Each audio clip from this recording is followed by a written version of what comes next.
আবার একই জিনিস বারবার কত বলবো। আমাদের রাজ্যের মুখ্যমন্ত্রী বলছে, আমি বলছি যে তারা এই শীতের মধ্যে কষ্ট করার কোনো দরকার নেই, তাদের জন্য ব্যবস্থা করা হয়েছে। তারা পার্টিসিপেট করুক, ইন্টারভিউতে মাধ্যমে পার্টিসিপেট করলে তাদের কিভাবে হবে সেটা আমরা চিন্তা করব। তারা এখনই বারবার অনুরোধ করছি, এই আন্দোলন করতে পারে, কারো তো অধিকার আমরা কেড়ে নিতে পারি না, আন্দোলন করতে পারে। পিছনে যদি রাজনীতি থাকে আমার কিচ্ছু বলার নেই, কিন্তু আমি অনুরোধ করব, আমি একজন মন্ত্রিসভার সদস্য বারবার বলবো, এখানে তারা তাদের অভিজ্ঞতা রয়েছে, তারা পার্টিসিপেট করলে যেহেতু আমাদের তুলনামূলক আমাদের সিম্পল সিলেবাস হবে, সেখানে তারা বেশিরভাগই ভালো রেজাল্ট করবে। তো সুতরাং তাদেরকে অ্যাপিল করছি, পৃথিবীর এমন কোনো ব্যবস্থা নেই, ভারতবর্ষের এমন কোনো ব্যবস্থা নেই যে উইদাউট ইন্টারভিউ কাউকে চাকরি দেওয়া যায়। যেহেতু সুপ্রিম কোর্ট পরিষ্কার বলে দিয়েছে পৃথকভাবে কোনো হেল্প না করার জন্য, আলাদা কোনো ফ্যাসিলিটি না দেওয়ার জন্য, তারপরও আমরা কমন রিক্রুটমেন্ট রুলস করেছি এবং সেখানে পরিষ্কার অন্যদের সাথে তারাও ইন্টারভিউ অ্যাপিয়ার করবে। আমার বিশ্বাস তাদের বেশিরভাগ টিকবে।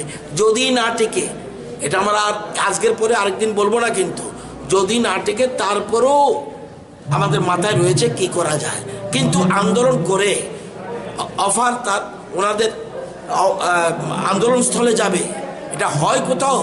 ভারতবর্ষে কোথাও রেকর্ড আছে যে আন্দোলনের জায়গায় গিয়ে কেউ অফার বিলি করে, অ্যাপয়েন্টমেন্ট দেয়? আর যেখানে সুপ্রিম কোর্ট বলেছে ওনাদেরকে কেউ বিভ্রান্ত করছে। আমি অনুরোধ করব বিভ্রান্ত না হওয়ার জন্য। বর্তমান যে প্রসিডিউর চলছে এটাতে পার্টিসিপেট করুক, পরেরটা আমরা দেখব। তারা বলছে বারবারে যে সরকারি কোনো প্রতিনিধি এখনো তাদের সাথে দেখা করেনি, সেই বিষয়টা এটাও ভুল, এটাও ভুল। তাদের সাথে অনেকে দেখা করেছে এবং বলা হয়েছে, এবং রাজ্যের মুখ্যমন্ত্রী বলছে যে আপনারা উঠে যান, উঠে গিয়ে পার্টিসিপেট করুন, সেখানে আপনাদের ব্যবস্থা হবে, নতুবা অন্যরা কিন্তু চাকরি নিয়ে চলে যাবে। মুখ্যমন্ত্রী বলার পরে আমি একজন মন্ত্রী বলে বলার কি অর্থ আছে? আমি তারপরে মুখ্যমন্ত্রীর সাথে সুর মিলিয়ে বলবো যে আজকের পরে আর থাকার দরকার নেই, উঠে যান। এই যে এগুলি তো রেকর্ডেড, এই যে কথাগুলি বলছি রেকর্ডেড না। ওরা যদি দেখাতে, আমরা বলছি যদি কোনো কোর্টের একটা কাগজ এনে দেখাতে পারে আমরা দিয়ে দেব। আমি তো কোর্টের, আমি যেন জেলে যেতে পারবো না তো। আমি কি এমন কোনো ব্যবস্থা, আপনারা তো জনপ্রতিনিধি, আপনারা তো সাংবাদিক বন্ধু, আপনারা গণতন্ত্রের একটা স্তম্ভ, আপনারা বলুন উইদাউট ইন্টারভিউ আমরা কোনো অফার দিতে পারবো তাদেরকে? আপনারা জানেন দিতে পারবো না। মানিকবাবু কি বলল বা বাদলবাবু কি বলবো, এটা ব্যাপার নয়।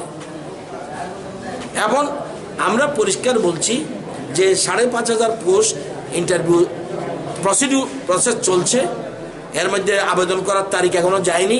ইমিডিয়েট আবেদন করুক, আবেদন করে তৈরি হোক। এখানে আন্দোলনের জন্য আন্দোলন করতে পারবে। যখন যারা পাবে না তারা আন্দোলন করুক, যারা পাবে না তারা আন্দোলন করুক। না পাওয়ার পরেও আরেকটা প্রস্তুত আমরা রাখছি। আমাদের মানসিকতা রয়েছে, আমাদের ভীষণ ডকুমেন্টে বলেছি তাদের প্রতি আমরা সিম্পাথাইজড এবং মানবিক দিক বিচার করে আমরা তাদের দেখব। এবং এই জিনিসগুলোর জন্য প্রথমে একবার প্রায় 2 বছরের মতো এক্সটেনশন লয়ে দিয়েছে সুপ্রিম কোর্ট। দ্বিতীয়বার সুপ্রিম কোর্টে গেছে বলছি যে তাদেরকে আমরা শিক্ষা দপ্তর না অন্য দপ্তরে আমরা চাকরির ব্যবস্থা করছি, তোমরা আমাদের পারমিশন দাও, উইদাউট ইন্টারভিউ তাদের চাকরি দিতে পারি। সুপ্রিম কোর্ট বলছে না, তার জন্য বিশেষ ফ্যাসিলিটি দেবে না, শুধু এইজ রিল্যাক্সেশন দিয়ে দাও। সেটাও করেছি। তারপরেও আমাদের মাথায় অন্য চিন্তা রয়েছে, পার্টিসিপেট করুক। আমি আপনাদের মাধ্যমে আবারও তারা আমাদের রাজ্যের ছেলে মেয়ে, তারা আমাদের রাজ্যের শিক্ষা ক্ষেত্রে তাদের সাহায্য রয়েছে, কিন্তু চাকরিটা আমরা খাইনি। চাকরি সুপ্রিম কোর্ট আদালতের নির্দেশে গেছে। এখন আদালতের নির্দেশ না দিলে, আমি তো শিক্ষকতার জন্য এখন যে পোস্টগুলি হচ্ছে সবগুলি শিক্ষা দপ্তর ছাড়া। সুতরাং পার্টিসিপেট করুক, আপনারাও সহযোগিতা করুন।